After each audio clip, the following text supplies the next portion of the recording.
कोहरे और ठंड की वजह से दिल्ली एयरपोर्ट पर उड़ानों पर बड़ा असर पड़ रहा है। सुबह 10 बजे तक 165 उड़ानों पर असर पड़ा है। आपको बता दें कि इसमें सुबह 10 बजे तक 90 से ज्यादा विमानों को रद्द करना पड़ा है, जबकि 172 विमान अभी देरी से उड़ान भर रहे हैं। ये बड़ी जानकारी मिल रही है। तापमान में गिरावट और कोहरे में लगातार इजाफा, जिसकी वजह से यात्रियों को खासा दिक्कतों का सामना करना पड़ रहा है। कोहरे और ठंड की वजह से जो विजिबिलिटी है काफी कम है और यही वजह है कि दिल्ली एयरपोर्ट पर भी उड़ानों पर इसका बड़ा असर देखने को मिल रहा है। सुबह 10 बजे तक की बात करें तो 165 उड़ानों पर इसका असर पड़ा है, जिसमें से 90 से ज्यादा विमानों को रद्द किया गया है, जबकि 172 विमान देरी से उड़ान भर रहे हैं। वरुण भसीन हमारे साथ जुड़ गए हैं ज्यादा जानकारी के साथ। वरुण, लगातार कोहरे की वजह से विजिबिलिटी कम है, टेम्परेचर में गिरावट और यही वजह है कि यात्रियों को काफी दिक्कतों का सामना करना पड़ा। 10 बजे तक कई विमान जो रद्द करने पड़े हैं और 150 से ज्यादा विमान लेट हैं। जी बिल्कुल, देखिए इसका सबसे बड़ा कारण है पिछले कुछ दिनों से राजधानी दिल्ली में होने वाला वो कोहरा और वो विजिबिलिटी लगभग 4 से 5 घंटे। अगर हम मेन सुबह की बात करें तो 11 बजे तक विजिबिलिटी 100 मीटर 200 मीटर के आसपास ही रहती है और जिसके बाद अब फ्लाइट्स असमर्थ हो जाती हैं कि वो फ्लाइट टेक ऑफ कर पाए या फिर लैंड कर पाए।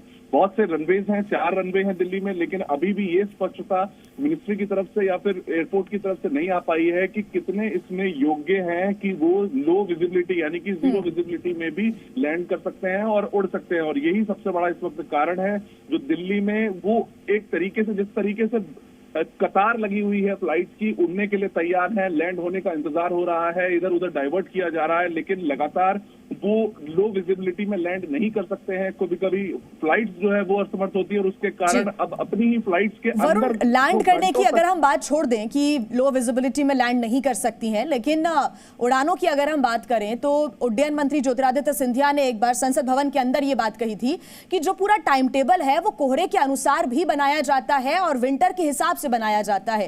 क्या उस टाइम टेबल के हिसाब से बनाया गया, लेकिन ये जो अनिश्चितताएं हैं मौसम की, इसकी वजह से ज्यादा मार झेलनी पड़ रही है अभी एयरलाइंस को भी और यात्रियों को भी दिक्कत हो रही है?